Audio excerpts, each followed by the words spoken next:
Morning everyone. आज हम बात करेंगे महाद्वीपीय प्रवाह सिद्धांत के बारे में। जैसा कि अगर आप देखोगे महाद्वीपीय प्रवाह सिद्धांत यानी कि अगर इसको हम सरल भाषा में देखें तो महाद्वीपों के प्रवाह से संबंधित सिद्धांत। महाद्वीपीय प्रवाह सिद्धांत जो है इसके ऊपर 1858 में सबसे पहले एंटोनियो स्नीडर नामक भूगोलवेत्ता हुए, उन्होंने इस सिद्धांत के बारे में बात करी। 1858 में एंटोनियो स्नीडर ने इसके बारे में बात करी। उसके बाद 1908 में F.B.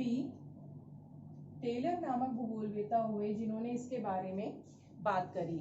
लेकिन महाद्वीपीय प्रवाह सिद्धांत जो है ये एल्फ्रेड वेगनर के सिद्धांत के नाम से जाना जाता है।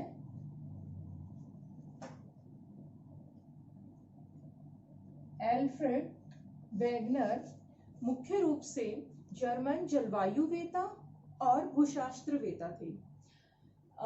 महाद्वीपीय प्रवाह सिद्धांत को एल्फ्रेड वेगनर के प्रवाह सिद्धांत के रूप में जाना जाता है।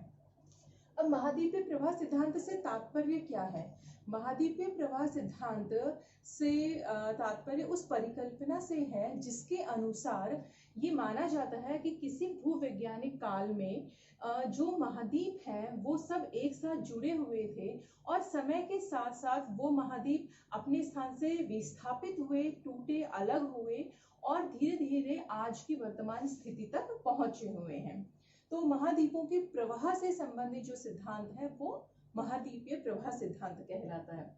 एल्फ्रेड वेगनर जो है, इन्होंने अपना सिद्धांत दिया था 1912 में, जिसकी विवेचना इन्होंने करी 1915 में, 1920 में, और उसके बाद ये जो थे ये जर्मन जलवायुवेत्ता और भूशास्त्रवेत्ता थे, इसीलिए इन्होंने अपना सिद्धांत जर्मन भाषा में दिया था और इनके सिद्धांत का अंग्रेजी अनुवाद हुआ आगे चल करके, जो कि 1924 में इनके सिद्धांत का अंग्रेजी अनुवाद हुआ। एल्फ्रेड वेगनर जो है, इन्होंने अपना जो सिद्धांत था वो जर्मन भाषा में डाई एंस्टीहंग डर कॉन्टिनेंट एंड ओजे नाम से दिया। जो एल्फ्रेड वेगनर थे, इनके सामने मूलभूत समस्या थे जलवायु संबंधी परिवर्तन।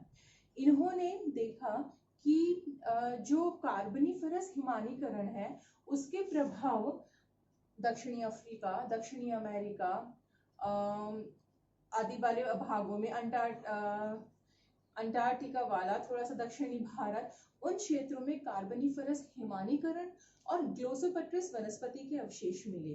ग्लोसोपेट्रिस वनस्पति जो है वो भी उन्हीं क्षेत्रों में मिलती है जो हिमानीकरण से प्रभावित होते हैं।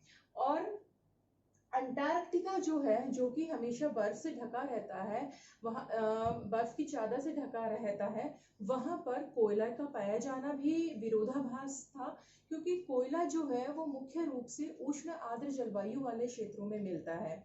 तो वेगनर जो है, उनके सामने दो विकल्प उन्होंने बताए कि या तो पहला विकल्प उन्होंने बताया, दो विकल्प बताए उन्होंने। पहला विकल्प बताया कि या तो पुराने समय में जो जलवायु कटिबंध है,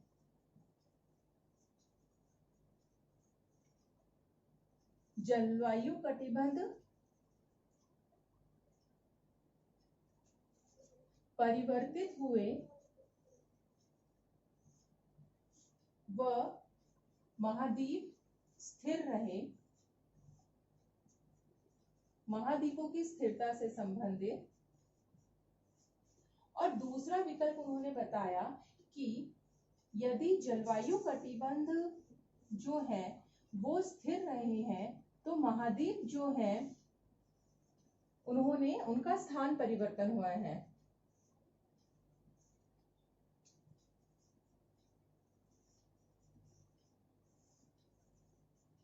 महाद्वीपों का स्थान परिवर्तन हुआ, उनका प्रवाह हुआ है।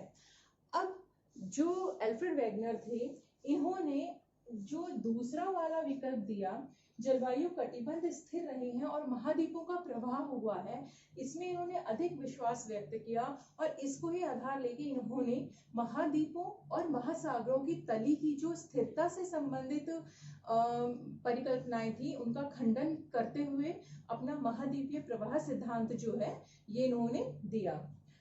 वेगनर ने बताया कि पृथ्वी के आंतरिक जो परतें हैं वो 3 हैं, सियाल, सीमा, निफे। और इन्होंने बताया कि जो महाद्वीप हैं वो सभी सियाल से बने हुए हैं और महासागरों के नीचे जो तली है जो वो सीमा की बनी हुई है और सियाल जो है वो सीमा के ऊपर तैर रही है। इसलिए उन्होंने कहा कि महाद्वीप जो है वो भी, उनमें भी गति होती है, वो भी तैर रहे हैं और उसी के कारण महाद्वीप जो है वो समय के साथ धीरे धीरे अपने स्थान से विस्थापित हुए और वर्तमान की स्थिति में तक पहुंचे। अब एल्फ्रेड वेगनर जो है, इन्होंने कहा कि प्राचीन समय में या पुराने भूवैज्ञानिक काल में, कार्बोनिफेरस काल से पहले, इन्होंने कहा कि जो सारा स्थल भाग है, जो पृथ्वी का सारा स्थल भाग है, वो आपस में जुड़ा हुआ था और उसको इन्होंने नाम दिया पेंजिया। जो ये स्थल भाग है इसको इन्होंने नाम दिया पेंजिया। पेंजिया जो है ये ग्रीक भाषा का शब्द है।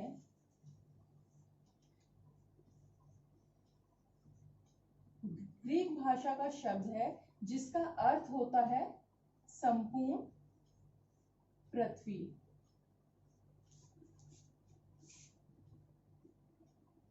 पेंजिया जो है वो इन्होंने कहा कि चारों तरफ से पानी से घिरा हुआ था, जिसको कि इन्होंने नाम दिया पैंथालासा। ये जो है ये सारा पैंथालासा कहलाया। पैंथालासा जो है ये भी जर्मन भाषा का शब्द है जिसका अर्थ होता है आध प्रशांत महासागर।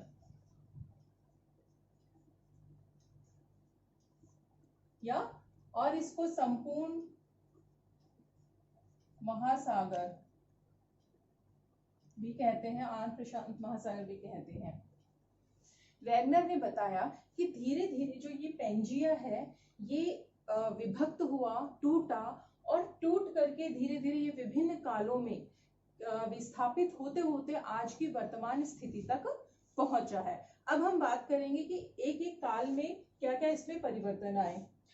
ये नीचे जो 5 डायग्राम है, मैप है, इनमें अगर हम देखें तो मेसोजोइक काल में भी ये जो पेंजिया है ये इस तरह का दिखाई देता था और ये जो है इसके चारों ओर पैंथालासा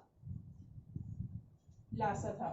उसके बाद यहाँ पर ट्रियासिक युग में ये इस तरह से विभक्त हुआ, ये ऊपर की ओर और सरकने लगा, टूटकर सरकने लगे और ऐसी स्थिति थी। जुरासिक काल आते आते जो ये इस तरह से 2 भागों में विभक्त हो गया और आगे क्रिटेशियस युग में इस प्रकार की स्थिति थी और आज वर्तमान युग में धीरे धीरे करते करते ये 7 महाद्वीप और जो महासागर हैं उनकी ये वर्तमान स्थिति तक इस प्रकार से ये पहुंचा, जिसके बारे में हम अभी बात करेंगे।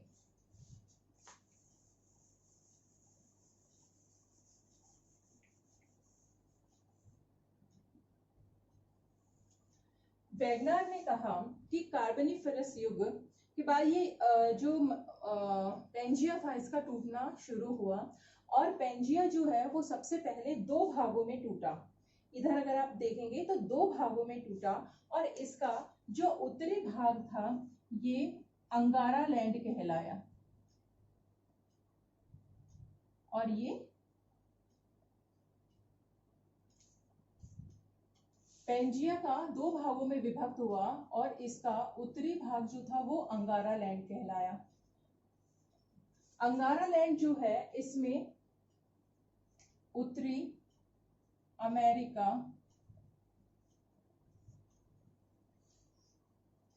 यूरोप, एशिया वाले एरिया क्षेत्र जो महाद्वीप थे वो शामिल थे। इसका दक्षिणी भाग जो था वो गोंडवाना लैंड कहलाया। गोंडवाना लैंड में अफ्रीका, अंटार्कटिका, ऑस्ट्रेलिया, दक्षिणी अमेरिका आदि ये जो दक्षिणी महाद्वीप थे ये गोंडवाना लैंड के नाम से जाने जाते हैं। और आगे जाकर के फिर गोंडवाना लैंड और अंगारा लैंड जो है ये आपस में ये भी टूटे जुरासिक युग के बाद, और फिर ये धीरे धीरे करके क्रिटेशियस युग में ऐसे होते हुए वर्तमान युग तक पहुंचे हैं। अल्फ्रेड वेगनर जो हुए हैं इन्होंने अपने महाद्वीपीय प्रवाह सिद्धांत के पक्ष में कुछ प्रमाण दिए जिनकी हम बात करेंगे। सबसे पहले इसमें लेते हैं हम भूपृष्ठीय प्रमाण, जिसमें भौगोलिक समरूपता के बारे में बात करेंगे। अल्फ्रेड वेगनर ने कहा कि जिस प्रकार हम एक कागज के टुकड़े को फाड़ करके दो हिस्सों में फाड़ करके उसे वापस से हम उसी प्रकार से अगर मिलाएं तो वो वापस एक दूसरे के साथ बिल्कुल फिट बैठता है। इसी तरह अल्फ्रेड वेगनर ने कहा कि हम जो महाद्वीप हैं इनको भी आपस में मिला सकते हैं। इसे जिगसॉ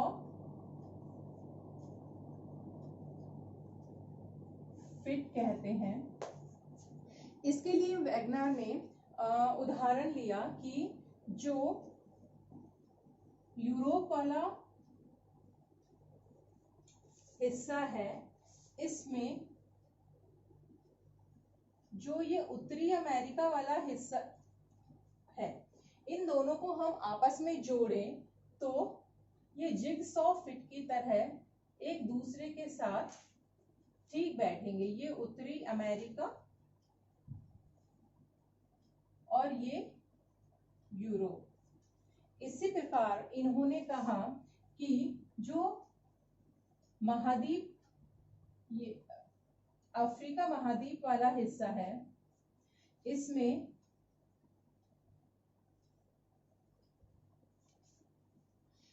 दक्षिणी अमेरिका वाले हिस्से को, ये दक्षिणी अमेरिका, इसको यहाँ गिनी की खाड़ी में यह जोड़े तो ये फिट बैठता है। और इन उदाहरणों से इन्होंने कहा कि सभी महाद्वीपों को हम उसी प्रकार से आपस में ये जोड़े तो ठीक बैठेंगे जैसे कि हम फटे हुए कागज को अगर वापस से बैठाएं एक दूसरे के साथ जोड़े तो वो ठीक बैठते हैं। और इस प्रकार से वेगनर ने ये प्रमाणित करने का प्रयास किया कि जो महाद्वीप हैं वो सभी किसी भूवैज्ञानिक काल में आपस में जुड़े हुए थे और समय के साथ ये टूटे और अलग हुए, एक दूसरे से विस्थापित हुए। भूपृष्ठीय प्रमाण देने के बाद अल्फ्रेड वेगनर ने भूगर्भिक प्रमाण की बात की।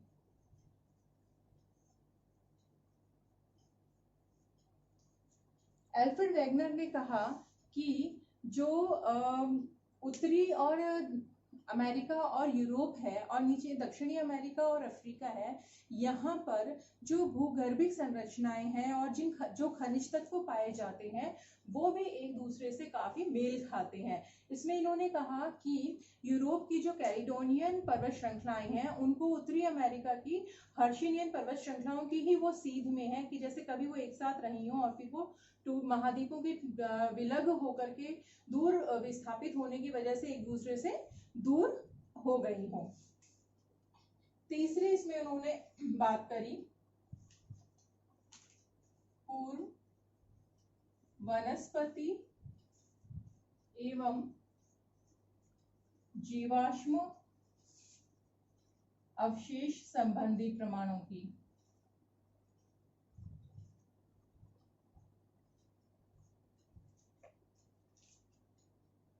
अल्फ्रेड वेगनर ने कहा कि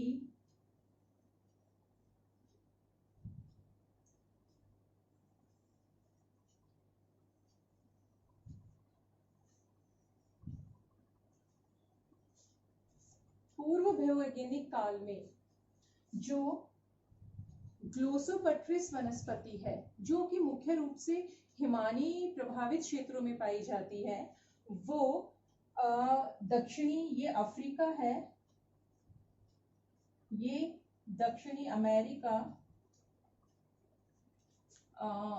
अंटार्कटिका, जो किसी काल में आपस में आसपास से जुड़े हुए थे, यहाँ पर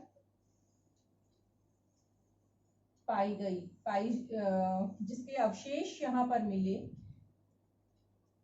और इस आधार पे वैगनर ने ये बताने का प्रयास किया कि ये जो सीमा है ये हिम प्रवाह सीमा, और इसके अंदर ये ग्लोसोपट्रिस वनस्पति क्षेत्रों में इसके प्रमाण मिले, पाई गई। दूसरा एक मेसोसॉरस जीव, इसमें इन्होंने दो बातों की बात करी, एक तो ग्लोसोपट्रिस वनस्पति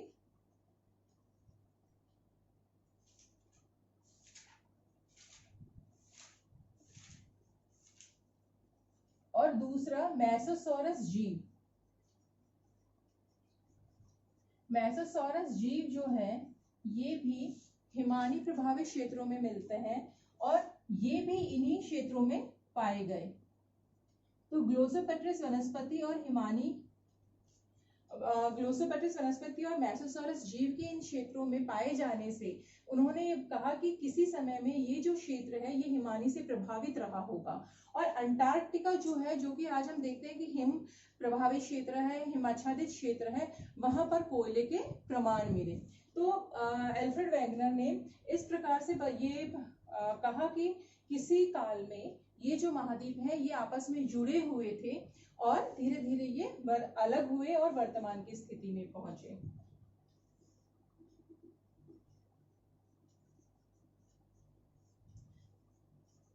इसके बाद एल्फ्रेड वैगनर ने कहा कि स्कैंडिनेविया वाला जो क्षेत्र है यूरोप के उत्तर में, वहां पर लैमिंग नामक जीव जंतु पाए जाते हैं, जो अधिक संख्या में होने पर पश्चिम दिशा की ओर वो चलना शुरू करते हैं, पदार्पण करते हैं, किंतु आगे स्थलभाग न मिलने के कारण वो समुद्र में, अटलांटिक महासागर में वो डूब जाते हैं, समुद्र में गिर जाते हैं। तो इससे उन्होंने ये कहा कि प्राचीन काल में वो जो स्थलभाग है वो आपस में जुड़ा हुआ रहा होगा और लैमिंग जंतु जो है वो अपनी प्रवृत्ति के अनुसार पश्चिम दिशा की ओर पदार्पण करते होंगे अधिक संख्या में होने पर, और वो उनके नेचर में, उनके स्वभाव में होगा और इस वजह से वो पश्चिम दिशा में पदार्पण करते हैं। लेकिन समय के साथ महाद्वीपों के टूटकर अलग हो जाने के कारण वहां पर अटलांटिक महासागर आ गया और वो अब अटलांटिक महासागर में गिर जाते रहे होंगे। इस प्रकार भी उन्होंने ये प्रमाणित करने का प्रयास किया कि महाद्वीप जो थे वो किसी समय में आपस में जुड़े हुए थे। इसके बाद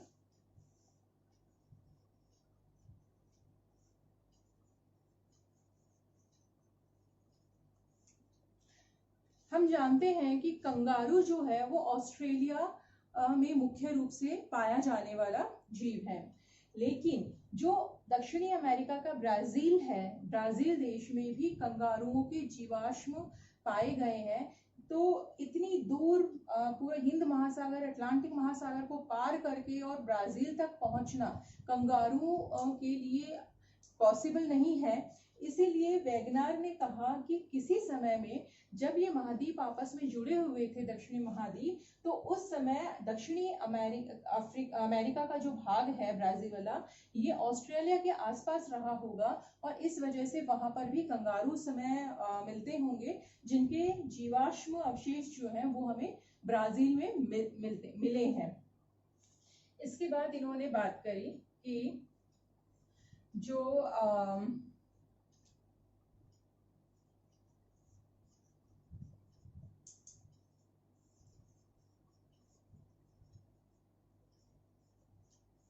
ग्रीनलैंड जो है वो प्रति वर्ष 32 सेंटीमीटर की दर से पश्चिम की ओर सरक रहा था, ऐसे प्रमाण मिले। हालांकि 1930 के बाद ग्रीनलैंड के पश्चिम की ओर सरकने के प्रमाण नहीं मिले हैं, लेकिन उससे पहले ग्रीनलैंड जो है वो पश्चिम दिशा की ओर सरक रहा था। इसको भी वैगनर जो हुए हैं उन्होंने अपने महाद्वीपीय प्रवाह सिद्धांत के पक्ष में प्रमाणित करने के पक्ष में उन्होंने एक प्रमाण के रूप में लिया। और इस प्रकार हम देखें तो वैगनर महोदय ने महाद्वीपीय प्रवाह सिद्धांत के पक्ष में ये कुछ प्रमाण दिए हैं, जिनके आधार पर उन्होंने ये प्रमाणित करने का प्रयास किया कि महाद्वीप जो है वो किसी भूवैज्ञानिक काल में आपस में जुड़े हुए थे और धीरे धीरे समय के साथ वो टूटे और एक दूसरे से दूर भी स्थापित हुए और वर्तमान स्थिति में आए। इसके बाद हम इसके सेकंड पार्ट में बात करेंगे कि सिद्धांत में कौन कौन से बल का वैगनर ने बताया है कि किन किन बलों के कारण महाद्वीपों का प्रवाह हुआ, और सिद्धांत की आलोचना के बारे में हम इसके सेकंड पार्ट में बात करेंगे।